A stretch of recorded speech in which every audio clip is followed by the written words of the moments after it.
shows coming up on a very popular network, and you'll see it soon. Just look for me in a cooking and scenario. we'll give you all that information on hallmarkchannel.com/Marie. We'll be right back. Thank you. Coming up, learn how to make your old furniture designer chic. First, I want to tell you where to get things, because people overlook alleys. Still ahead, Jason Gedrick talks about his new movie, The Wishing Tree.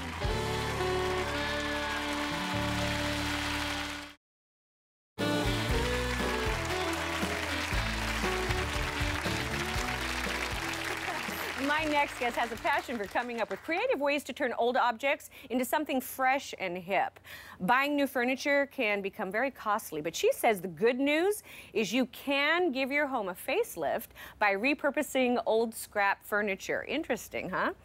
And she says you can do it for a fraction of the cost, and you'll end up with these one-of-a-kind pieces that you can kind of be proud of. Would you please welcome back to the show the industry's top recycling guru, Sonya Nimri. Hi, Sonya. Hi. Welcome back. Yay, thanks. Okay, Sonya.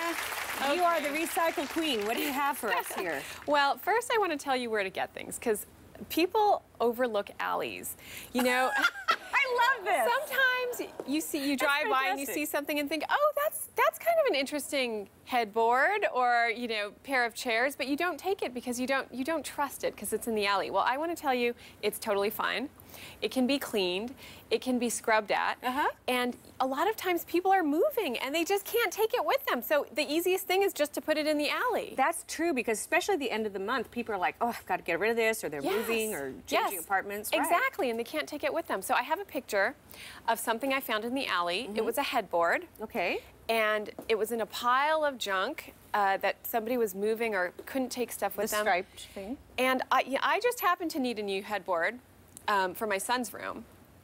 And I thought, okay, let's make this a family project. Well, especially for a child, you don't want to spend hundreds of dollars on a headboard for a kid. Exactly, because, you know, in a few years, he's going to want something else, and then I'll have to get him something new. So what I did was I took all our family jeans, and I took my older son's little jeans, and I cut off the pockets, and I cut down the legs and made them into patches, and I took all our family jeans. So I took my white jeans and my husband's blue jeans, and I made a big patchwork quilt out of it and covered this headboard. That is creative. Yeah, right? And then look, and people think it's really hard to sew, isn't it? It's not. It's so easy. It's so easy. Yeah, SEW. I guess we both sew, so we think it's easy, but it is easy. It's a straight line. It's a straight line, and once you learn, you can take classes. It takes you 15 minutes to learn how to do it. Exactly, and this headboard only took me probably 3 hours to make, so easy. I like the pocket idea. Oh, look, you've got like little headphones. Yes, and it's a great way to teach kids to recycle. And my son, my 3-year-old, actually helped me by helping me sew on the pockets because they're hand-stitched on. And I think, don't you think that's great time together? Yes. Crafting, sewing, absolutely. creating. And, Absolutely. And it gives them permission not to have designer. Totally. Yeah. So this next project was free. I got some scrap wood from a construction site that was going on across the street, and it's actually a size wood called 3x3. Right. So you just cut it, and I'm going to show you. We're going to cut wood in a second. Yes. You just cut wood into blocks, and then you paint all 4 sides. Look at that. We have a family thing about elephants, so I made an elephant. I love elephants. You love elephants too? Do you know why they have cankles and big ears and they sway? Oh God. I just think God has a sense of humor. Okay. Yeah, they're the cutest thing ever. So one side is a striped puzzle, and the other side's the elephant.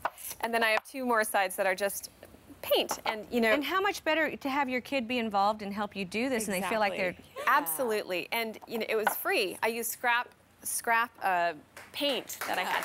So the next project I'm going to show you. Another place to go is thrift stores. Thrift stores is another great resource. I got 2 chairs for $50. They were vinyl chairs, and they were a little sticky, a little gunky, kind of old, and yeah, they look kind of gunky. but they were real solid, which is what you want. You don't want a wobbly chair. Yeah, the shape is good, and they were real solid chairs. So all I had to do with these, I just needed 3 things: some spray glue, cute, a staple gun, and some scissors and fabric. And I just covered the chairs with the fabric and staple gunned underneath. And look, they're completely new chairs. Look at that. And people... And you put little rivets. The rivets were in already. I took them out and put them back. You just took the rivets out and put them Yeah, back in? and put them back in the same holes. You would think this is hard. I do this to my kitchen chairs, You do? the chairs that, yeah, all the time. It's so easy. It's so easy. And, you know, chairs like this would cost thousands of dollars in a store. But they were $100 total. So do I get to put these in my dressing room? Sure. No. Yes. That's really, and it's just, and these Staple gun. I love having tools. Yeah, I like these things. And a staple gun is Maybe very from safe. having so many brothers, I don't know. Okay. Now the next project I'm going to show you, this is really nice oak. This is real solid oak. That's and hard to find, you cannot, isn't it? That kind of wood? Oh, yeah, you can't find wood like this anymore. This was torn out of a built-in shelf in a house that they were tearing down. So I got the wood. It's good wood. It's real good wood. It's so solid. It's real sturdy, and you just don't find this anymore. So I'm going to show you how to cut wood. It's so easy. First, you want to put on goggles. By the way, this just is in very case. cheap therapy. So you've got pink, Oh, I I got like blue. the bling glasses. Did you bling them up? Very Oh, good. yes. So we just hold it here, and you want to make sure the pencil line is straight with the There it is. with the zero. Yeah, got it. Okay, so press the trigger. Hold. And you want it to be spinning before you actually go into the Is wood. this a Halloween segment? Is this Saw? Yeah, okay, so now go down and... It's not lined up. Here we Okay, go. okay, well, get it real There we go. straight.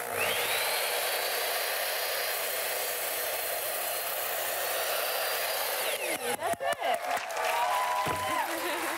Yay! Don't mess with us women. I know we can do what men do too, right? It's creative and fun. Absolutely. Exactly. So now we can take these off. We just need these to cut the wood. I was feeling special. So you take, I cut 4 of these, so this is the same as that. Okay. Just one more cut and you'd have this. And what you just, it's very simple. What you do is screw these together, and here is another project for you to do. Okay. Oh, everybody has to own one of these. Oh, drills are great. Mine is not quite so big, but Yeah, well. So you just make sure that you're straight on. Yeah, straight down. Put it in there and then pull the trigger. oh, that's the other way. it's You on got it reverse. reversed. There you go. Okay, there. See, she knows. Wow, she knows about drills. Amazing. I'm tough. Yeah, you do. So taking wood like this, you can make shelves like this. And these were free. These were totally free. And this is, you know, the great thing about this is really good wood that you can't get anywhere, but if you just go to construction sites or if they're Right. demolishing a house or something, you can get some really, really nice wood for free. For free. Yeah, totally. Okay, And it also gives permission. I'm very eclectic in my home. I don't do just a certain. I'm very eclectic, and doing things like this too. It's enjoyable in your home. You feel like you don't have to have a matching style. It gives you permission to experiment. To be eclectic. Right. And this is a Christmas tree stump. This is the last thing I'm going to show you. It's just a Christmas tree that we used and then discarded, but I kept the stump. Oh. And I'm I like, made what an do you do with iPad this, whistle? holder. No, it's an iPad holder. iPad holder. Yeah, so I just keep it around the house and I move it different places and then stick my iPad in it when I need to prop it up somewhere to hold it. More free wood, you know. You're so darling. Thank you. Hey, thank you for being here. Bring Oh, more thank you. ideas. Okay. Yeah. For more information on all the products that you saw today, go to hallmarkchannel.com/Marie, and we'll be right back. Thank you, Sonya.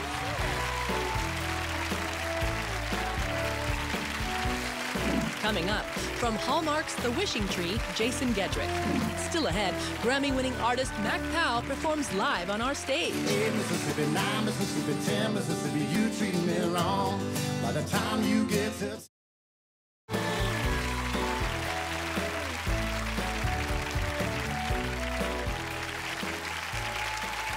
My next guest has been acting for 30 years. And if women still put posters of their celebrity crushes on their bedroom walls like they did when we were all little girls, remember how we did that?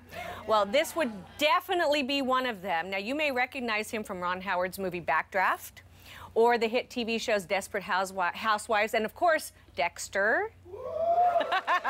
And now he's taking on the role of Evan Farnsworth in a new Hallmark movie called The Wishing Tree. Please take a look.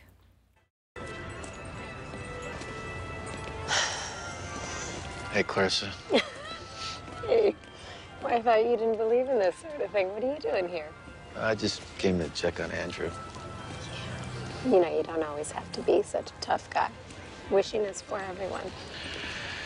Yeah, I'm not so sure about that. But I haven't had much luck with wishing.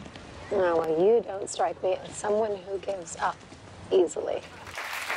Please welcome the very, very handsome Jason Gedrick. Wow. How are you? Crushes. Oh, are you? You are so gorgeous. Oh, my goodness. Thank you. Amazing. Okay, well, you can just all go away now. Yeah.